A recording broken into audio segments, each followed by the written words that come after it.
How do you feel about hearing that The Boy is now being downloaded illegally on the internet? It's always a bummer to hear that stuff gets copied and pirated, and especially small like local films, because the filmmakers in New Zealand have a bit of a rough time making money off movies, and making money from doing the thing that they love.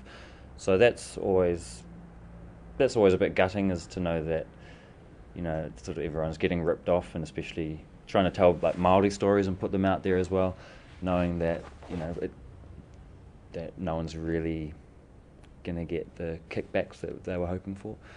But it's also an inevitable part of the filmmaking process nowadays. Like most films, it happens to most films. So it's not.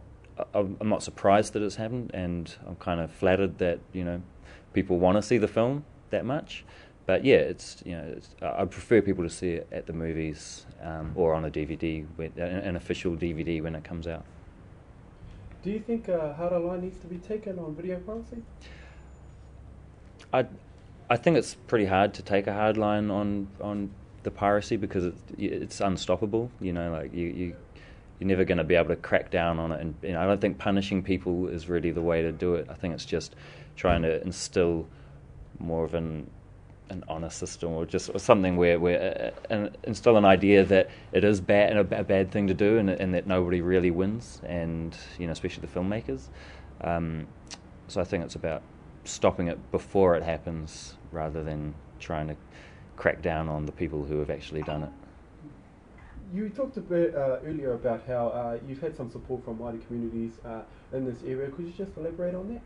Yeah, like I've heard from people who have found out that there are DVDs floating around, or they've heard about people who have seen it from the internet, and some of those people have said that they've asked these people if they've seen the film on DVD to maybe make a contribution to the filmmakers or something, like a small koha to us. And also I've also heard that I've sort of heard rumours that some of the people who would usually be pirating films have decided not to pirate this film, because it is a local film, and it sort of strengthens our industry and Māori storytelling as well.